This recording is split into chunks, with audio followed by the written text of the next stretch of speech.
very first metal to be smelted and to be used in implements was copper. Remember Ötzi, the Iceman at the Swiss-Italian border? He had an Italian and a Swiss copper axe. Usually the form of copper we see is such as this, BBs, which are familiar to those of you who have seen a BB gun, copper pellets, shot. Probably the most common form of copper, however, is ordinary wire. This is insulated copper wire. The leads are made of copper. Copper is the most common conductive material used for wire, not because it is the most conductive. Silver is the most conductive, and gold, but because it is indeed very conductive and it is cheap. That is, it's cheaper than silver and gold.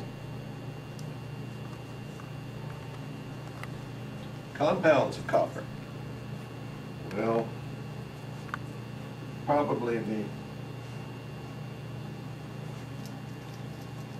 most useful in the garden is this, copper sulfate, which is used to kill roots. You can buy it in any nursery. Okay.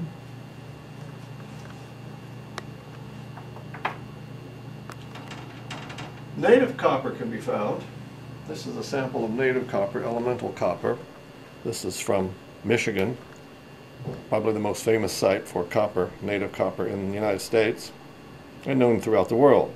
You can see the copper here, and on the surface it's greenish, and it's greenish because of the copper carbonate which is formed. The naturally occurring patina of copper is copper carbonate, which you see in the Statue of Liberty, for example. Statue of Liberty is green, but only because it has a covering of copper carbonate, and the name of this is malachite.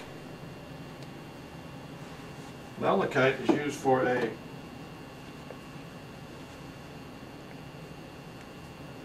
gemstone, but usually more implements like this because it's too soft for a gemstone. Notice the swirls in here. It looks as if perhaps it was laid down by water, and it was. Malachite is typically a secondary mineral, means that it's leached out by water and laid down, such as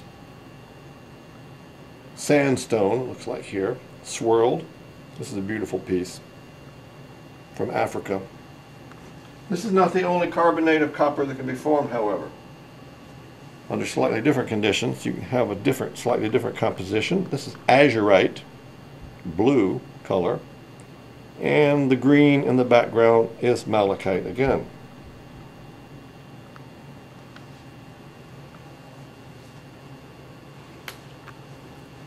Here's a very unusual form of copper. This is electrolytically grown copper, which is done in the electronic business.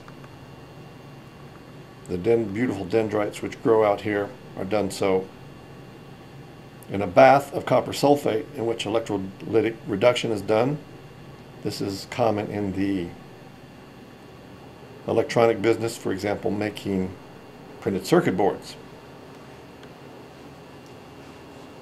I have a sample here of a crystal of copper. It's very beautiful. This is native copper, which is crystallized out. You can see the beautiful copper crystals which are formed here. It's darkened, of course, because there is some secondary oxidation. The brownish color is copper oxide, known as cuprite, and there's a tinge of greenish again, of course, which is copper carbonate.